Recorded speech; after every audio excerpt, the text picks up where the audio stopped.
how many companies is Elon Musk running at this point, right?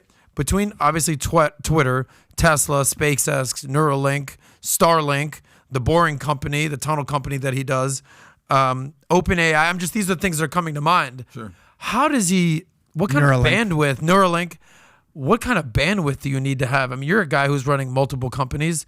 I see how you're divvying up your schedule. Like, I have a hard time just balancing 2 companies plus a personal life. How does someone like Elon Musk balance all of this? I think a long time ago, he chose career over priority in life. To him, he feels his cause is more worthy of him going up against these types of enemies versus, I don't know if father is number 1 on his list. I don't know if husband is number 1 on his list. I don't know if those things are number 1 on his list. I think he sees himself as a warrior, crusader, genius. He's building what he's building.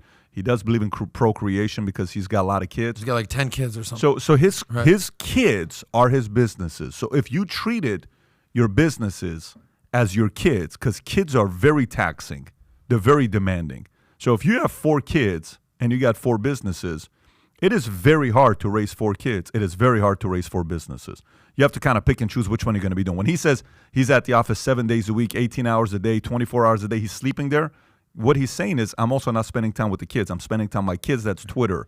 That's this, that's that. So you can do that if you choose to treat your companies like your kids. And that's what he's doing. But you're basically sacrificing a relationship with your kids. Everything in life you're going to have to, at one point, when you're on a run of obsession, you're sacrificing.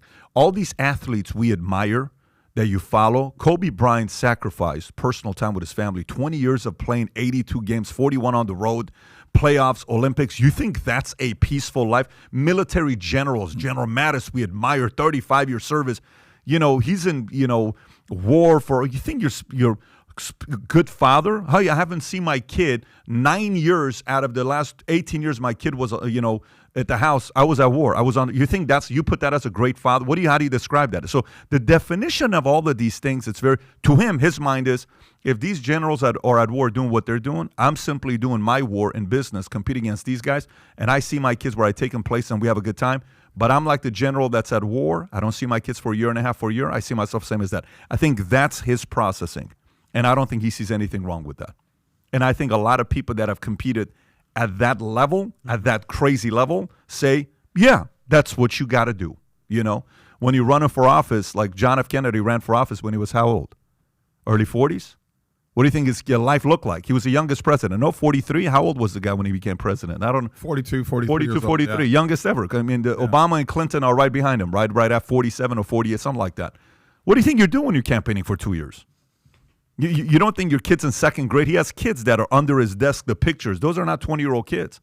These are, what do you think it is when you're a Hollywood star, Denzel Washington, you're going out there doing movies where this guy was in Sicily for, how long were you in Sicily shooting? 3 weeks. Okay, that's 3 weeks away from 17, 19, and a 20-year-old. Yeah. That's not, so these types of performers at that level, there comes with a sacrifice. But the average person will look at that and say, oh my gosh, that's terrible.